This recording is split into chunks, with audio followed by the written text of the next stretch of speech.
In this episode, Ryan talks about a big problem in his business that would put many entrepreneurs out of business, and how he turned it around when others couldn't, and how that problem became a huge opportunity that's created this opportunity for Ryan to break into the hotel business.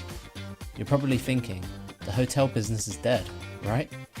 You'll discover exactly why Ryan sees the hotel business as a great opportunity right now, if you understand where the new opportunities are hidden when many hoteliers have missed this opportunity.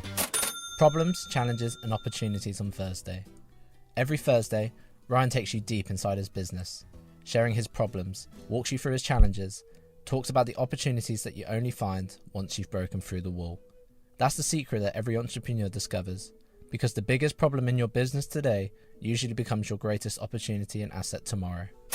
So let me take you through some real problems, some real challenges which have turned out to be some real opportunities, very lucrative opportunities right now in 2020. I mean, what are we today? Let me have a look. Okay, it's the 3rd of June. So it's Wednesday the 3rd of June. Just going to give you some real life, problems, challenges and opportunities literally I'm working through today. Okay, so let me go back a little bit before I go forward to give you some context for everybody listening. So if you've been following the podcast, you guys, my loyal subscribers, my, loyal listeners, I really appreciate all of you guys. So you guys will already know the backstory. But for anybody else who's just joined this podcast, just started listening, maybe you haven't subscribed yet, and I hope that you do. So for all of those guys that have just joined, or anybody else who hasn't heard some previous episodes, I spoke about, obviously, the pandemic, COVID-19. It's horrendous, it's terrible, it's, destroying people's lives. People are dying all over the world. People are facing financial ruin. Businesses, companies are just disappearing overnight. And that's a terrible thing in many different aspects.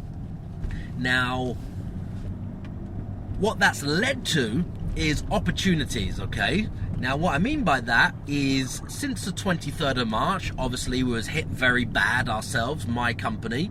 I'm talking about my short letting portfolio. We had many properties, numerous properties, buildings, studios, 1-bed flats, 2-bed flats, 3-bed duplexes, 2-bed apartments, 2-bed houses, 3-bed houses, 4-bed houses, 5-bed houses, 6-bed houses, and 8-bedroom houses, and everything else in between, as you can imagine. So yes, I felt the pain of that. And actually it was, the 23rd of March when the lockdown actually kicked in, I believe. But I remember Friday the 13th of March. Yeah, it was Friday the 13th of March. And I remember where I was actually, and I took a phone call from a friend of mine that we're now working with. He's a developer. He just converted a hotel into lots of separate flats, and my company is now working with him.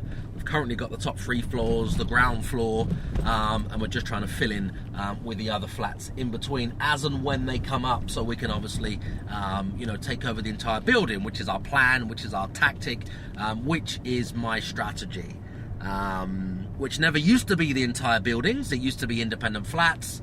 And as it happens, a problem that came from that, I'm digressing a little bit here, but a problem that came from that, having one corporate let or an Airbnb or a booking.com in a property, in a block where there's other residential tenants living, it causes massive problems from experience, because as you can imagine, somebody on an AST in the normal climate is going to work in a 9 till 5. They're not really going to work right now, not by their choice, I understand that. And they may want to be in bed by 9:30 at night, okay? Because they're getting up at maybe 6 a.m. in the morning. This is a normal tenant, okay? On an AST in a residential block. Then you have corporate tenants, or you have short-term tenants, or you have holiday makers, etc., which are on a completely different wavelength that you guys will know. Now, what I mean by that is somebody working obviously wants to get to bed early, get up early, fresh, etc. Doesn't really want to have any noise, doesn't really want to be drinking weekdays during the week. Maybe they have a glass of wine, maybe they have a bottle. Do you have a bottle? Do you have a glass? What do you call excessive drinking? I don't really care about that. That's none of my business. Drink as much as you want whenever you want. Little, lots, bottle, glass, or nothing at all. That's none of my business. Whatever makes you happy. So maybe the corporate tenants or the holiday makers or the, the people just staying one night or 1 week, they're on a completely different wavelength, which is obviously they don't really have a curfew. They don't really have to be up at 6 a.m. to go to work. Maybe at 6 a.m. they're just going to bed.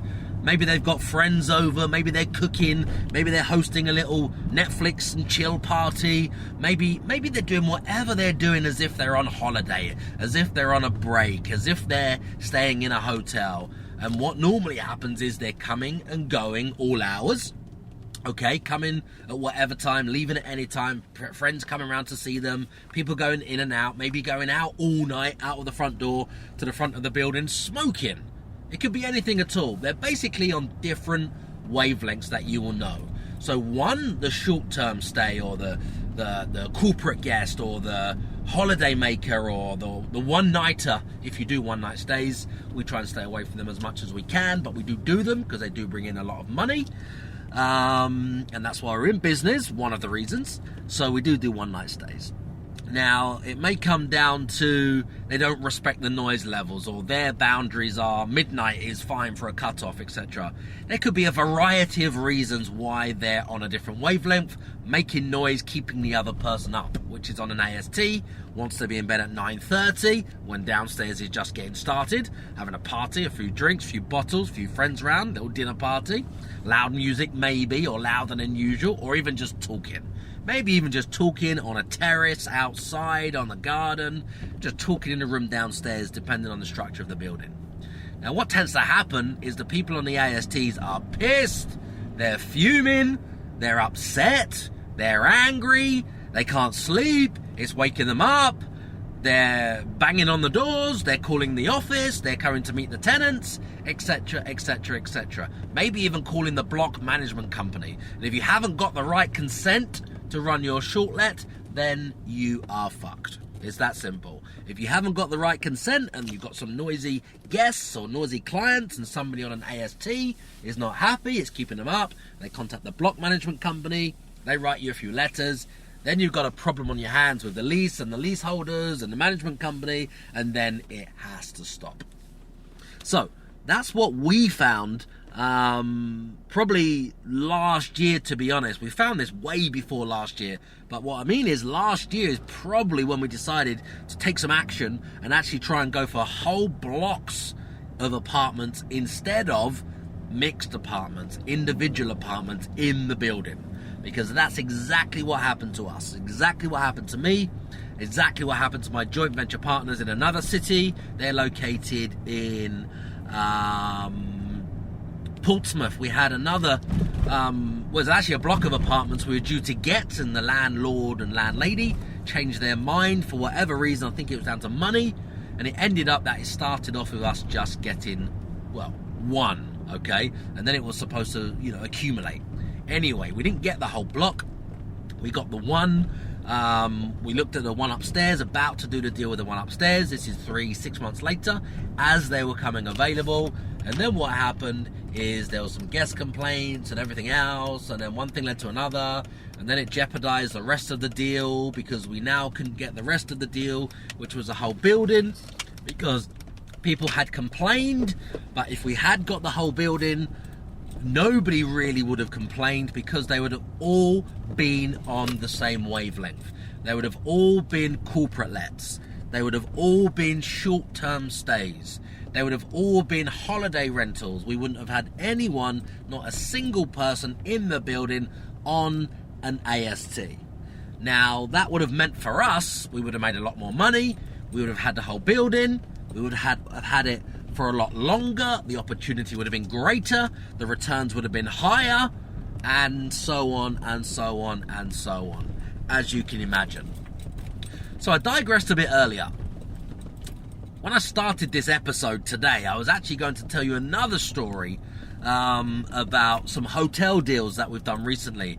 But I've digressed slightly and realized that the opportunity has come, which happened before we got these hotel deals, on the back of having problem guests, having problem people. And this only came down to people on ASTs in the building complaining about our short-term rental guests on a completely different contract and a completely different wavelength. So let me explain a little bit further of how that dovetails, how that relates to the current problem right now. So how that relates to this problem right now is from those episodes, from those problems last year, it was more of, okay, now we need to look for whole buildings. Now we need to focus on whole buildings and we need to focus on hotels. Hotels are used to these clients all day long, all night, all week, all month. This is their clients. That's the... Great. That's the... somebody's just overtaken me in the city centre. Now they're stuck at a zebra crossing. They've gone past in this stupid little green Vauxhall Corsa. Maybe the police are listening to this. If you are, they've gone on the wrong side of the road. They've overtaken in a residential area in the city centre on the other side of the road. Their number plate is ST. Let's call them out. Oh my God, they've gone up the road. It's ST10KLJ. ST10KLJ. If you're the police, you want to look up that number plate, some erratic driving right now, 552 Brighton City Centre on West Street, on the cameras by Waitrose. Have a look of what they just did. They nearly clipped somebody. They've gone past me on the outside. It's only one lane. They nearly clipped me and now they've slammed their brakes on and stopped at a zebra crossing just in front. I don't know why they've done that. Anyway, maybe they stole the car. Maybe they're just impatient. Maybe they're just fucking idiots. I don't know. But anyway, so that, I digress slightly. So that made me start to look at hotels, entire buildings, etc., etc. We've managed to acquire some entire buildings in Brighton, in some different cities, in Southampton. There's various deals which we're working on right now, more focused on securing the entire building. Now, how did it get into the hotel side? Now, the hotel side of this, how this dovetails, is because of needing to find more entire buildings which are used to these clients, okay, we started to look around, when the pandemic started, okay, so the 23rd of March, coming forward now, we went backwards. I'm just bringing you back forwards now, okay? So if anybody is just tuned in right now and hasn't listened to the earlier section, you're probably thinking, what the hell is this guy talking about? Something from back then, and now something now, and then something 2 years ago, and then something in 2016, and then something today on, this particular date, and then he goes back to last year, 2019. Now he's talking about the 23rd of March. So maybe if you've just tuned in, you've missed the context of this if you go back and listen to the entire episode. Let me step in real quick. I share a ton of business and investment tactics on this show, and it's a shame that there's no interaction on a platform like this, which is why I've created a Facebook community group called Property Crash Course, where I get to answer all of your questions. So you just post a deal or post a question and I'll show you where the money is in your deal or answer your question for you. So help me to help you and your business right now by asking me anything you need help with. Does that sound fair? Just go to Facebook and then search the groups and then type in Property Crash Course. So the lockdown comes. Just before the lockdown, Friday the 13th. I remember it's that day that we had dozens and dozens and dozens and dozens and dozens of short-term rental properties that were empty. Now, this just meant I was bleeding cash. Every single day they're empty, I'm bleeding cash. Booking.com, the OTAs, they're now closing and cancelling every single reservation.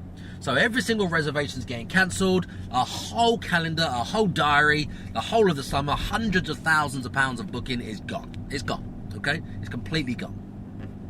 Now, obviously back then, Friday the 13th, I made some decisions, made some plans, put some things into place, had to do things differently, had to adapt the model very, very, very fast, or it's going to be completely empty and I'm going to lose, hundreds of thousands of pounds in voids, in still paying fees, still paying rent, still paying mortgages, still paying lease premiums, still paying people, still paying utilities for empty properties, and rents to landlords as well on empty properties. So we had to move fast, we had to move quick. So what I decided to do is go more into focusing on corporate stays, on relocations, on mid-term tenants. Now what I mean by that is away from the holiday makers on the OTAs, away from the one-nighters, two-nighters, etc. on booking.coms and the Airbnbs and things like that. I haven't used Airbnb since 2016, but I'm just saying on those similar types of platforms. And focus on more longer-term stays and direct bookings. Because we went all in and started to focus on some new marketing, some new messages, some new platforms to find leads, to find bookings, to find guests, to find clients, to find companies, to find contractors, to find key workers, critical workers, and everything else in between that comes under that bracket who is legally allowed to travel, allowed to stay out of their house overnight because, guests just simply can't, and we focused on them as much as possible. Now, obviously, building a business on the back of that, or scaling a business up on the back of that, we were doing a portion of that before, but now the model's shifted. We were at 84% occupancy all year round on booking.com in multiple different cities, and that was, filling most of our properties. Most of them were short stays, holiday makers. And we had a few, maybe 10, 12% or so of corporate guests, of companies, of contractors, because we wasn't really marketing for them. And the reason why we wasn't marketing for them is because we didn't have like a 7-night rate. We had a Monday to Friday rate, and then we had a massively high weekend rate. So as you can imagine, companies just did not want to book our place for a week because they might pay, for argument's sake, $125 in a week. And on the weekend for the same property, it could be as much as £700 for the one night. That's correct, guys. Around $125, $150 in the week. And it could be as much as £700 or $699 on a particular property that I'm thinking about on a Saturday night. So as you can imagine, we wasn't really getting those customers or those clients or those guests or those bookings until the 23rd of March came. So then we went all in and completely flipped the model, reversed the model. So now we're focusing on mainly those guys. Probably 95 or 99% of our bookings now, of our guests, of our clients, of our reservations are all off the platform, off booking.com, off the OTAs, off of Airbnb, off of HomeAway and every other platform there is, because they're all closed or they got restrictions or guests can't travel or it's against the law, and we're having direct bookings from our marketing, which is great, and it's really opened up another side of the business. I'm talking about since the 23rd of March. Now, the opportunity that's come from here is seeing that we already have around about, off the top of my head, just under 60 rooms already. Professional rooms, corporate rooms, hotel rooms, whatever you want to call them.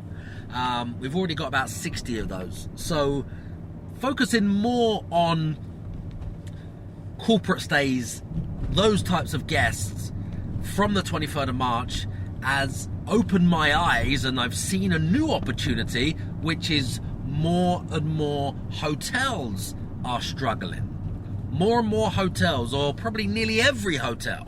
Some hotels which were at 80, 90% occupancy are now running at about 10% or even zero, because 95% of them are closed. They can't accept bookings. They can't have guests. They can't have people in the building, or they won't get the grants. They won't get the government loans, the grants, the cashbacks, the reliefs from the rates and everything else if they're still open.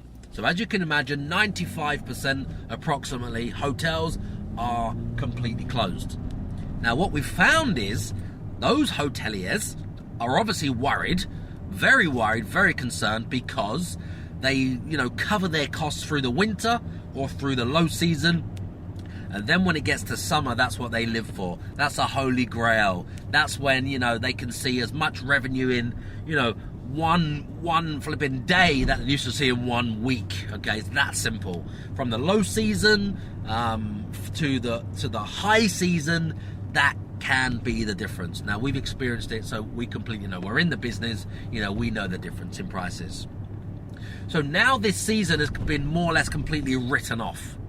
Most hoteliers, they know opening on the 4th of July, Independence Day, is, it's the end of the season, really. You might have all of July and August, usually with bookings in the bank and prices high, and that's your peak, and all the events and everything going on, and, events and musicians and artists and corporate things going on, performers going on, fairs going on, massive events, music events, beach events, everything, okay, as you can imagine. With those completely wiped off out of the calendar, they know that even opening on the 4th of July, they've more or less missed the season. They're saying the season's written off, so they're just happy to, get through, trundle through, as if it's like the low season, because as you can imagine, there's no bookings in the bank. Everyone's closed them. Anyone who had a booking knows they can renegotiate their rate, because they've booked at the old rates a long time ago when it was before the pandemic and it's peak and it's summer. Now, hoteliers are crashing their prices. They tried to increase their prices, okay, during the pandemic for when it opens back up. So did Airbnb people, furnished holiday rentals. So did people on booking.com. They tried to whack their prices up, hoping, praying that somebody would just book at that really high rate and that covers them for the whole week. I'm talking a one night stay. They've whacked the price up. They're hoping that somebody books and it covers the previous cost of their whole week. But that's just not happening. That is not happening. So we've seen prices go up and we've seen prices come crashing back down. So what the hotels are doing now is, you can imagine, they're all competing in the same cities for the same group of travelers, which has gone from like up here all the way down to here. So now it's like a race to the bottom. People are talking about staycations in the UK. Yes, I understand, because it's very difficult to travel now, or when it opens back up. However, these people have lost their jobs. These people they're more price sensitive. All of the hotels which are now had their calendars cleared and they're wiped and they're empty, obviously can reduce their prices. So it's more competitive. So there's more, it's basically a renter's market. It's basically a hotel guests market. Like in boom and busts, when it's a bear market, you can put the property on, or the prices are coming down. When it's a bull market, what I mean by that is prices are going up. You can put your property on today, they can sell it for more tomorrow. So you can hold out, you can, have 10 people putting offers in and bids in. That's the difference. So right now, comparing it to the property market in that sense, it really is a bear market, okay? Now, while it's a bear market, prices are going down and down and down and down and down. People can negotiate better deals, better rates, better facilities, upgrades on rooms, and everything else in between that you can imagine. I can go on and on and on and talk about this forever. But what I'm trying to get at is, on the back of the pandemic, I don't wish this on anybody, but what's happened, we're in business, we're entrepreneurs, we're opportunists, and what's happened is more and more hoteliers, more and more guest houses, more and more boutique hotels have approached me, my company, saying, can we work together? Can you lease some rooms? Can you fill some rooms? Can you lease the entire building? Now, I'm happy to do any or all of those three. Lease rooms and give them a guaranteed rent for people in the hotel business that are struggling to fill them, especially from the 4th of July.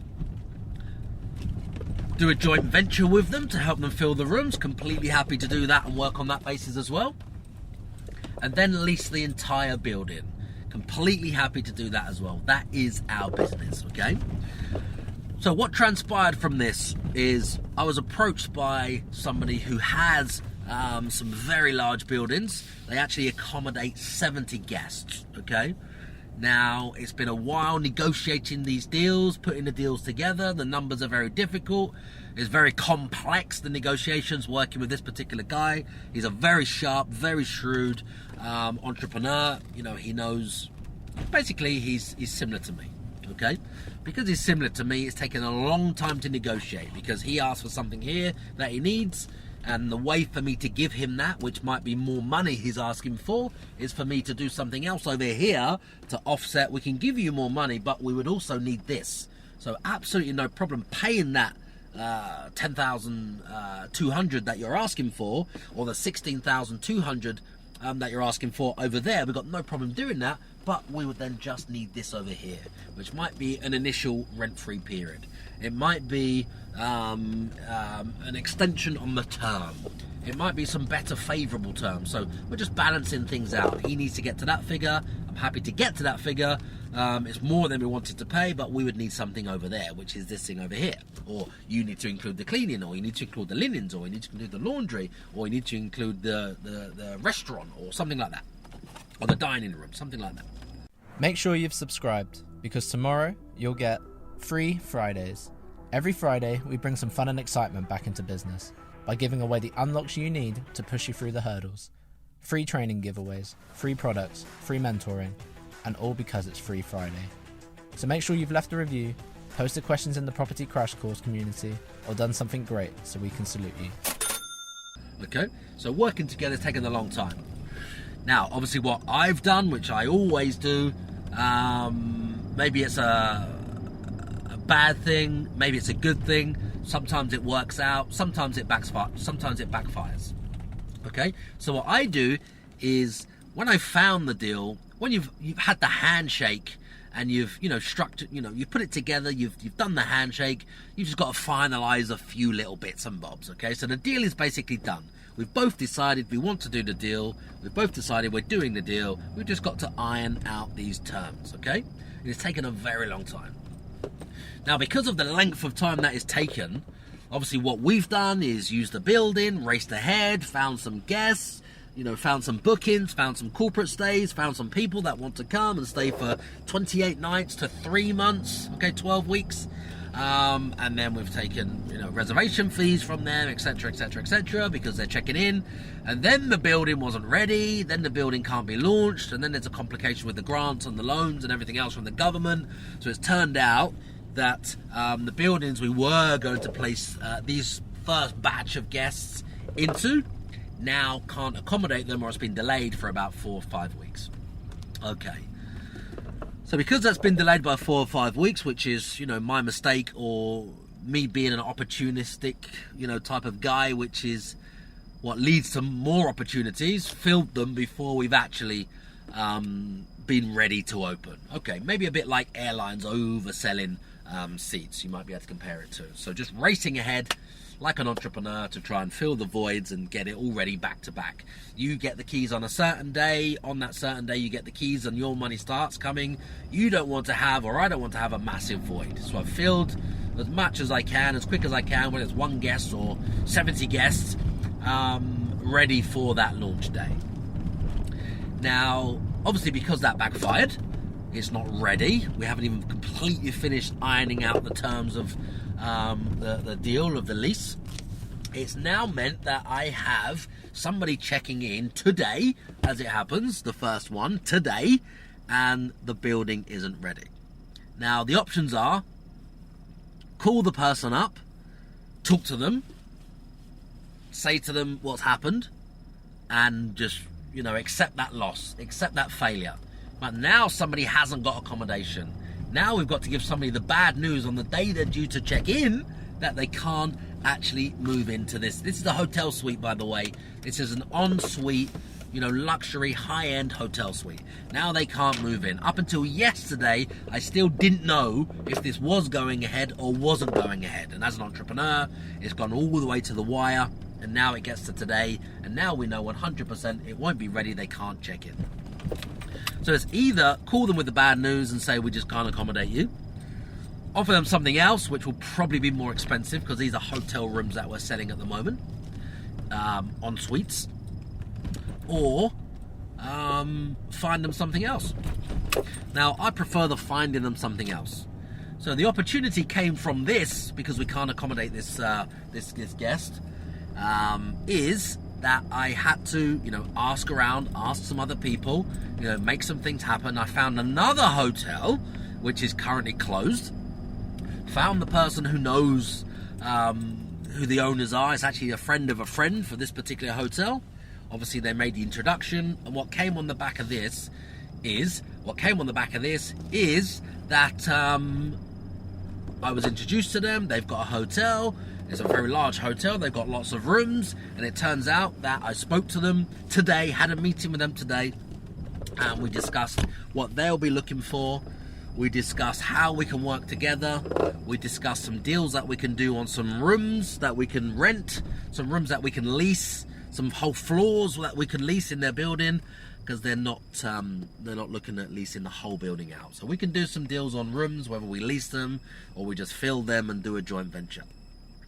So on the back of massive problems that I'm having right now in my business, massive challenges which are going on right now, there is always opportunities in there. There is always opportunities to be found when you're faced with your biggest and largest problems. When it hits you in the face, it's either, tackle it head on, or just completely walk away from it and accept that loss. Now, sometimes you do have to just accept the loss if it can't be fixed. Most things can be fixed or worked out, I believe. There's always a solution, I believe. I stand by that.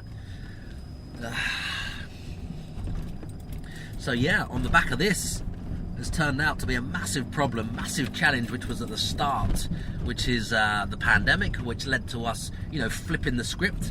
Instead of being 10, 12% on corporate bookings, and the other 88% on booking.com and everything else and short stays, we've gone the opposite. So now we're all in on corporate stays, on direct bookings, on finding guests and clients and, relocations ourselves. And now that's turned to be working very, very well on the back of the pandemic. We could have gone bankrupt easily. I mean, how long can you have, dozens and dozens of properties empty, costing you money? I don't know how long you guys could cope, or how much money you would want to put in to prop that up, because you never actually get that back. And this was without taking on a single grant, without taking on a single loan, without taking a single bounce back loan, without taking, so this is used, or the company itself would have to prop it up with its own bank balance, with its own cash flow on lots and lots and lots of properties at the same time for 2 months, 3 months, 4 months, 5 months, however long this goes on, okay? So the opportunity came by, switching the model, reversing it, then focusing more on the suites, the relocations, and then finding more hoteliers, and then one introduced you to another one, then that one introduced you to another one, and that one introduced you to another one. And right now I can say there's probably 1, 2, 3, 4, 5, 6 hotels that we're now friends with. These are the owners of the building I'm talking about, that we're now friends with, we're now working with, we're now providing solutions, with filling their rooms, with finding them bookings, with giving them corporate guests, relocating our guests into their buildings, and so on and so on and so on. There's one particular building we're trying to take over the whole entire building on this one building. And then there's 2 other buildings that we're just finalising some contracts now, which is 2 other buildings that can accommodate 70 guests. So when you're faced with your biggest problem, your biggest challenge is, thinking differently and just going all in and going deep as much as you can and just tackling it head on and thinking outside the box, and it can be unraveled. I love unraveling these big challenges. I love unraveling these big complex issues that most people just walk away with. And I think that's the difference between being in business and succeeding and thriving in the economy right now, which we are, We actually got the keys to 2 other properties today.